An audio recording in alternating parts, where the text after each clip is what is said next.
وقتی یاسین خواندنیم ملات گریان میشدیم پیشی چشمت جلوگر میشد مزارت پدرم آبی چشمم شد روان از حال دارت پدرم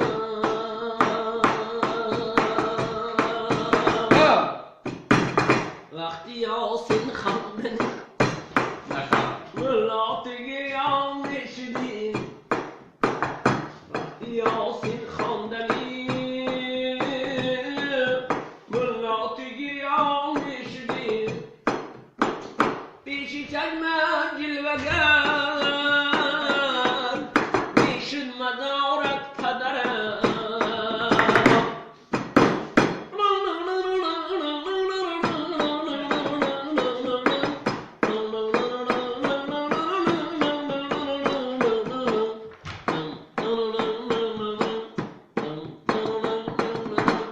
رحمتی خود را خدا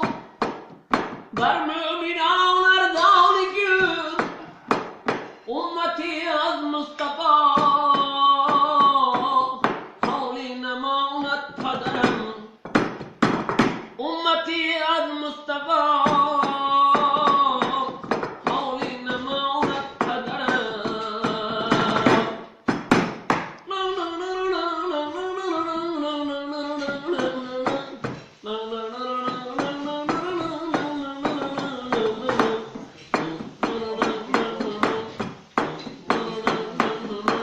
مادران را پرسیدم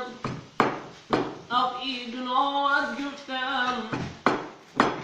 مادران را پرسیدم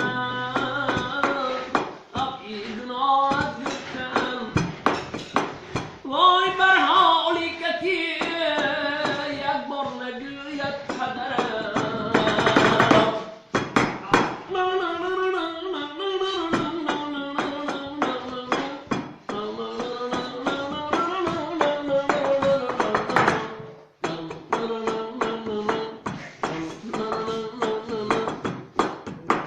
تن به تقدیر دادم گفتم که این کاری خدا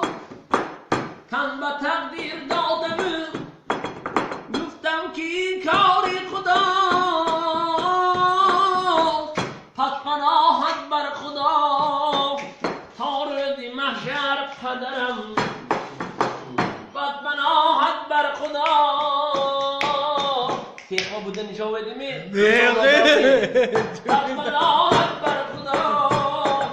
تا روز محشر پدرم آبی چشمم شد روان از حالی دارد پدرم یک گیاه درمان نشد بر جسم و جانت پدرم